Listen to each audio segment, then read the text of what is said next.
9년간 정책자금 300억 이상을 조달시킨 자금의 정석입니다. 개인 사업자 대출 뭐가 있는지도 모르겠고 어디서 알아봐야 할지도 모르는 분들이 많더라고요. 이게 세금 내는 것도 버거운데 급하다고 연 9%, 10%짜리 고금리 대출을 함부로 받으시면 사실 이게 벌어도 남는 게 없는 경우가 좀 많으셨을 거예요.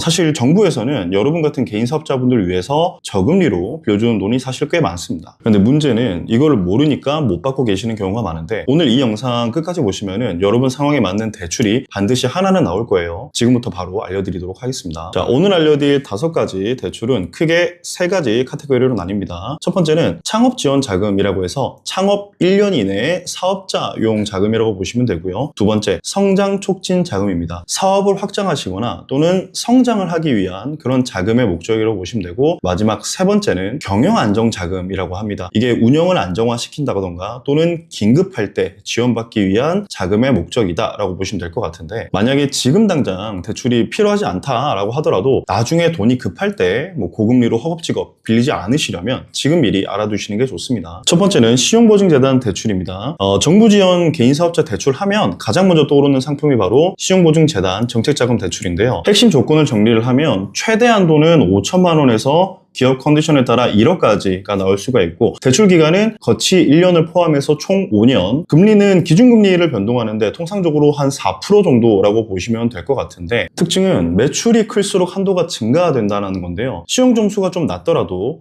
즉 시용 등급이 좀 완벽하지 않더라도 사업을 꾸준히 이어오셨다면 생각보다 한도가 잘 나오는 경우가 많습니다. 그래서 시중은행에서 만약에 거절당하셨더라도 포기하지 마시고 신용보증재단을 먼저 두드려 보시는 걸 추천합니다. 두 번째는 혁신성장 촉진 자금입니다. 사업을 한 단계 더 키우려고 하시는 분들한테 필요한 대출인데요. 자, 핵심 조건은 운전자금은 최대 1억 원, 시설자금은 최대 10억 원의 한도를 가지고 있고요. 대출 기간은 거치기간 2년을 포함해서 최장 5년이고요. 시설자금 같은 경우에는 6에서 7년이라고 보시면 될 것 같습니다. 단 이게 아무나 받을 수는 없고요. 지금부터 말씀드리는 아래 조건 중 하나에 해당이 돼야 가능합니다. 바로 수출 매출이 2년 연속 10% 이상 성장을 한 기업, 그리고 스마트 공장이라든가 무인 창고, 그리고 키오스크, 테이블 오더, 로봇 등 이러한 스마트 기술이 도입된 사업자라든가 또는 사회적 경제기업, 소상공인 로컬 크리에이터, 온라인 쇼핑몰 또는 전자상거래 운영자, 이러한 사업자를 하시는 분들이 해당이 되는데요. 요즘 키오스크 하나를 갖다 놓으셨다거나 또는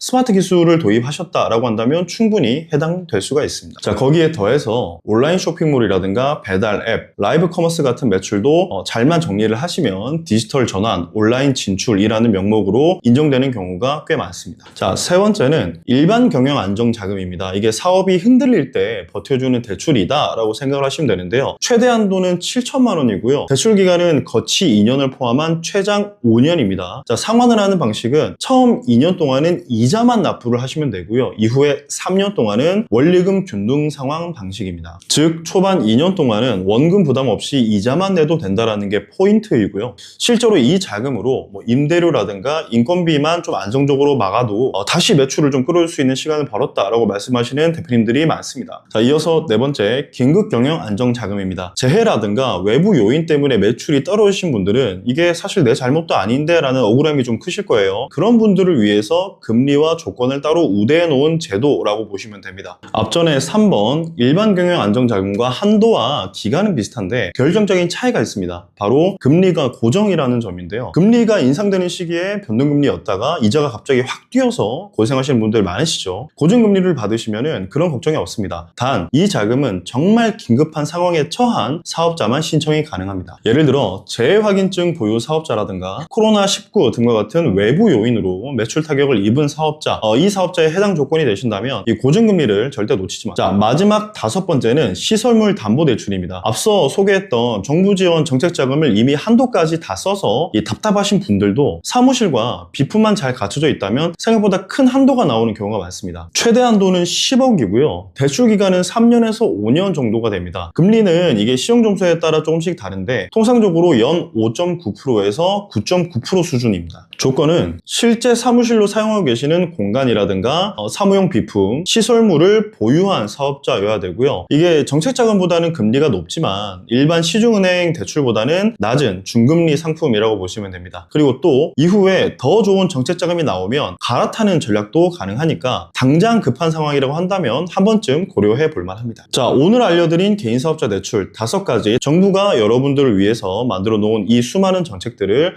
제대로 알고 똑똑하게 활용하시면 사업을 훨씬 더 효율적으로 이끌어 가실 수가 있을 겁니다. 지금까지 자금의 정석 장우진이었습니다. 감사합니다.